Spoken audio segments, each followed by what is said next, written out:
Well, it's finally happened. Stonewall Jackson has been captured. Although it's the wooden boat form and not the man. But it still counts.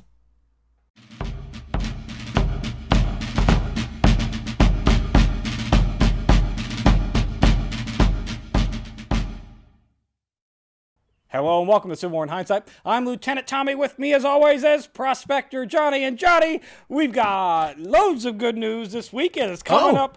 It's mostly coming up blue. So that's great. A good week. Beginning of the war year. Is almost over. But don't get excited about You just said there's all sorts of good news. Everything's good news, but okay, we're on the ramping up now. It's going I promise you climax, and then I promise you, when this war ends, if it ends for the blue, obviously if it ends for the gray, I'm not going to celebrate it. But if it ends for the blue, if it ends for the gray, I'm pretty sure we're going to be arrested immediately. Oh, immediately! I promise you, when the war does end, if it ends on our terms on the blue side, you will know because I will have celebratory. I will have sparklers.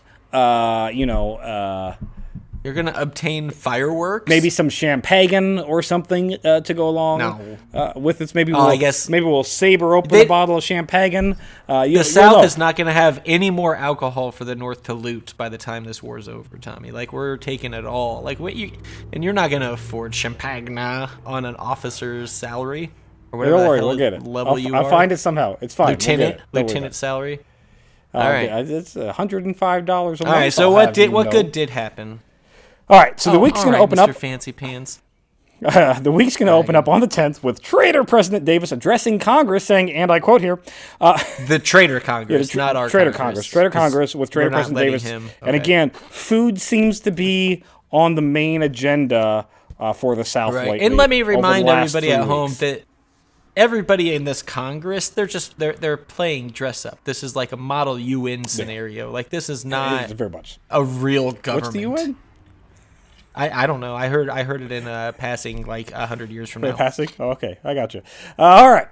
Traitor President Davis going to address Traitor Congress, saying, and I quote here, "Let fields be devoted exclusively to the production of corn, oats, beans, peas, potatoes, and other food for man and beast. Let all your efforts be directed to the prompt supply of these articles in the districts where our armies are operating." So not only is he saying, stop the cash crop, stop the tobacco. Please stop making tobacco and cotton. Please grow food that you can eat. Grow food. And then not only are you going to grow food, but you don't get to have that food. It has to immediately go to our troops. Yeah. Immediately. Yeah. Immediately go to the troops.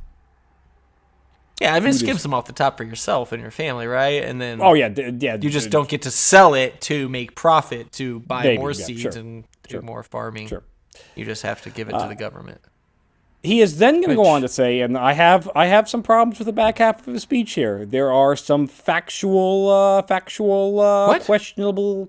factual statements that he makes. He says, "No," and I quote, "Alone, unaided, we have met and overthrown the most formidable combination of naval and military armaments that the lust of conquest ever gathered together for the subjugation of a free people. So first, you have not overthrown shit, because the last time I checked, the war was still going on, and you have significantly less territory now than when the war started." Also, that little bit about freedom, didn't he just say that people had to farm certain things and they had to give it to the government to feed the troops? Is that how freedom and Johnny, I don't know, there's that whole being little told thing, exactly what to do thing of with the subjugation. But there's also the whole little fact of the subjugation of a free people that are subjugating people. It's kind of... Well, to be fair degree to them, of irony they there. don't consider them people. Well, all right. So that's not technically factually inaccurate based on their beliefs, which are incredibly wrong and dumb, but he believes it, so... I don't know. Still an asshole. So there's that. Still very much an asshole. Confederates are going to attempt to take Franklin, Tennessee, and are going to be pushed back after a Union counter-assault. So, okay, Union victory. So we got Union victory right off the bat in the first day of the week, and we got Trader President Davis saying that he's hungry and his people should feed him. So there is that. Also, they overthrew something, and life's great for the free people. They're going to say they overthrew things, but they did not overthrow anything.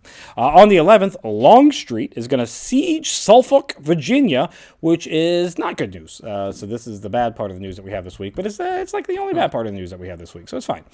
He's going to siege the city in an attempt to get Hooker's attention maybe away from Lee. I don't know. Is this a city where we have a large military presence? No. Or did they this is just a civilian city that they're like, hey. Well, there's military presence there, but it's not, it's not like the Army of the Potomac's not, it's not there. It's not like a significantly large sized army that's there. Hooker is gonna. Think this is just a distraction tactic, though, to pull some attention or troops or whatever. Yeah, from Hooker. Yep. Also on the 11th, before we jump to the 12th, the Union blockade, Johnny, it's gonna get Stonewall Jackson. They're gonna capture. We got him. Well, the Confederate. Boat. We got Stonewall Jackson? We capture the... See, Tommy, you said this war's not over this week. This war's obvious. If we got Jackson, give me a break. How's this war not over? Because it's the boat Stonewall Jackson, not... The what? It's the boat. They named a boat the Stonewall Jackson. So we got that. So that's not the same thing. It's same. It's same. That is 1/1,000,000% as good of news as if we got the Stonewall Jackson. That is 1,000,000% as good of news. Slap to the face to Stonewall Jackson. We got your boat. What are you gonna do about it? Not care and continue to run roughshod over our troops, probably. Well, we'll find out. I mean, we got your move, Jackson. We got your boat. Yeah, I got your boat. Hooker is going to solve one of the issues of these of the wars that's going on here. Yeah. He's going to solve one of the issues of the war. How? Lincoln on the 12th is going to return back to Washington. He's going to have a conversation with Halleck, who's Secretary of War, and say, "Hey, we got a plethora of military issues going on." And Hooker's going to say, "Hey, I got one of your issues solved, and that issue is me coming up with a battle plan. I got a battle plan." Oh, he got one. So he looks at Lincoln. He said, "Look at me, Lincoln. Here's what we're going to do. Yeah, let's go. Lee's here in Fredericksburg. We know going straight at Fredericksburg, that didn't work out so well for us this time. So what we're going to do is we're going to go downriver, and then we're going to go behind them, and we're going to hit from here. And then attack him in the rear. And then as we're attacking him in the rear, I'm going to use my ponies. I'm going to use the cavalry. He's going to use the cavalry to go down to Richmond and attack, to start tearing shit up around Richmond and to, get some confusion and to try to draw Lee out. Okay. So that's plan. Okay. All right. Well, it's plan. It's something. It's something. It's there. He's attacking the rear unexpectedly is always surprising. So it will probably shock them, and maybe it'll hurt their progress in this war. Maybe. We'll see. On the 13th, Lincoln is going to order DuPont, the admiral of last week that tried to attack Charleston Harbor and it didn't go so well. He's going to order DuPont to stay in Charleston Harbor. So, hey, look, I know that you went there and you fought Fort Sumter and it didn't go so well. I want you to still stay there. Like, don't leave, but stay there, and then risk continuing to get shot at. But stay there. Stay. Why? To attack again? Later? No, he doesn't order him to attack again. He just wants him just stay in the harbor. Just wants him there. Yep. Okay. All right. Okay. Yep. That's what I said when I read that news. Over the Department of the Ohio, Johnny, we've got Burnside. Remember old Sidey Burns there? With all of his awesomeness in Fredericksburg? Well, he's going to declare that anyone aiding the Confederates be put to death in his region and Confederate sympathizers to be deported to the South. Now, as I say this, I really enjoy the deport the Confederate sympathizers to the South. That's fun. Sure, I agree with that. Yeah, if you want to live in the South, go live in the South. If you don't love our country, go. If you love the South so much, get the hell out of here. Go there. Yeah. I don't like so much the whole instant if found death? Guilty, you get put. to death. Guilty by if you get found by guilty whom? aiding. And then what does aiding mean? What do we mean aiding? If In what way? Yeah. giving soldier a crumpet, is that aiding? Yes, obviously. If I give Dirty Rebel some directions somewhere who got lost, is that aiding? If you gave them correct directions, yes. If you give them incorrect directions, then you are aiding the Union. Tell me, I feel like you're making this bad gray area. Those are pretty straightfortort. Straightforward. All right. Questions. Well, all right. If I you guess that's why we help got the Confederacy, jury of peers. you're dead. Hey, yeah. Well, but what if? But what if one of them's your brother? Like, do we? You're dead. I mean, you. Well, that's a bad example because I don't really particularly care for most of mine, so I probably wouldn't. They're dead. This is easy. They're just off with their heads. Easy, fine. Easy, fine. Off with their heads. I guess that's what they're gonna do. Off with their heads. Don't support Firing the squads, Confederacy. whatever it is. Don't be a traitor. If you're living in Johnny in our area, the Ohio's right there. That's 2 feet from you. I think this donate any rebels. Don't do it. Don't. Why on earth would I do that? No, you wouldn't. But I'm just saying, my land, they are going to get hit with a shovel because I don't have any ammo for that pistol that I stole. You got an axe, Johnny. You got an axe. There you go. You got an axe. Hit him with an axe. Hit him with an axe. Yeah, and I can throw it too, not accurately or well, but I can throw it feet, and that's so watch out. Don't come on my land. All that. Yep. That's all that. That's all that bruise matters. Your shin. Union forces, Johnny. Union forces at Bayou Teche in Louisiana are going to assault Fort Bisland, and they're actually going to get the Confederates to withdraw by the end of the night. So we got a new fort? We got a new fort. We got a new fort down in Louisiana. It's our fort. Hot damn. All right. Coming up Union. I told you this week. It's coming up Union. Union forces are going to occupy said Fort Bisland on the 14th, and during a federal bombardment on the Mississippi, the Confederates will wind up burning 2 of their own gunboats after being badly damaged. And the Queen of the West, Johnny, remember the Queen of the West that was our boat that was wreaking havoc around Vicksburg, that then ran aground, and then the Confederates took over and used it as their boat. They took it. It's now in the bottom of the Mississippi. We sunk it. It's gone. So do we have a tally for how many ships they have intentionally sank of theirs? Because it's got to be like 7 or 8 by now. Oh, it's more than 7 or 8. It's a handful. It's 7 or 8 this year. Yeah. I guess they keep sinking their own shit. I don't want to give them advice, but maybe stop.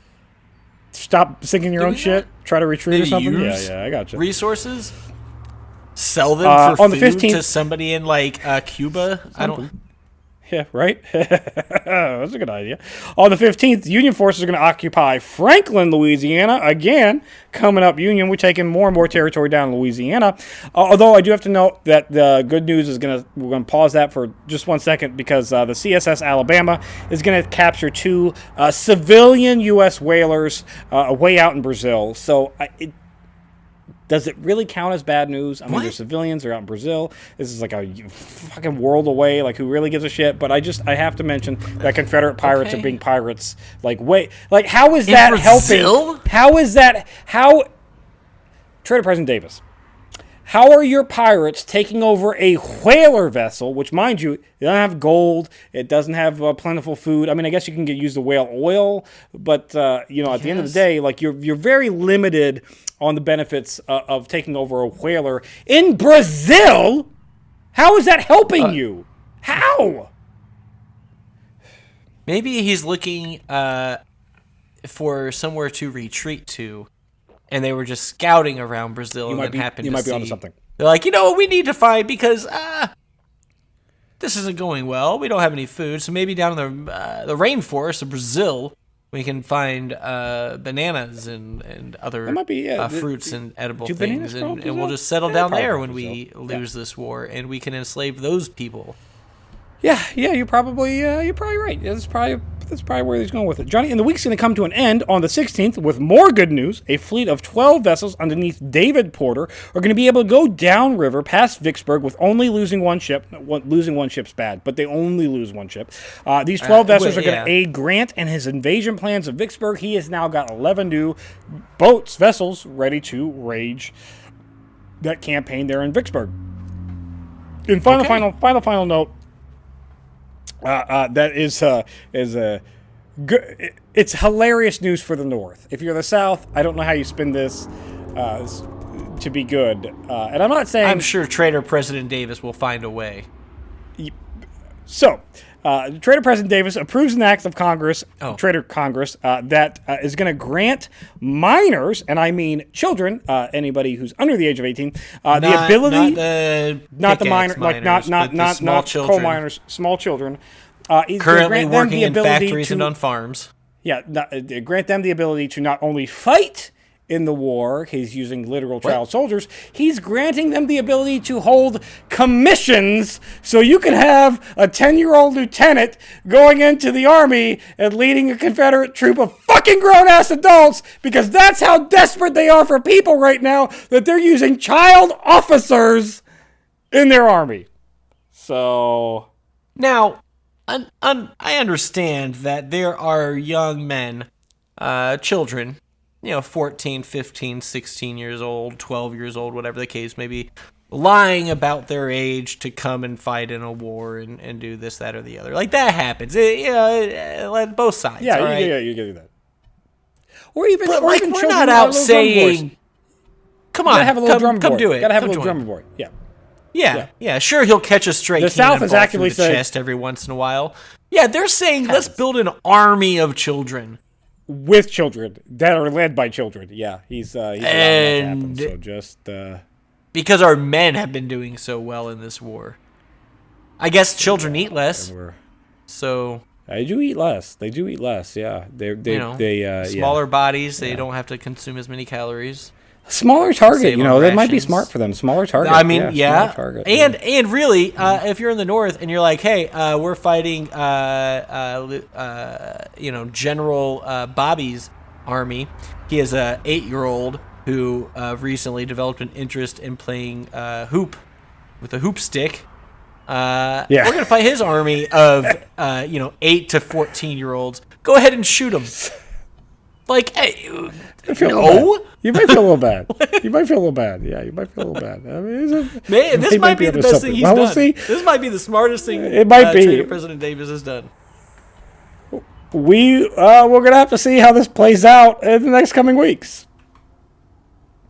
That's it for this week in Civil War in Hindsight. If you enjoy Civil War in Hindsight, check out Historic Hindsight. We talk about all kinds of fun, random things like U.S. presidents being a little less than ethical, or elephants being used in warfare, or emus and going to war with them, because we did that way back in the day. The drug war from the 90s and how successful that was. We did that. Or if you love your government, we did a special on how the government loves you back with what they did to celebrate your religious freedoms in Waco.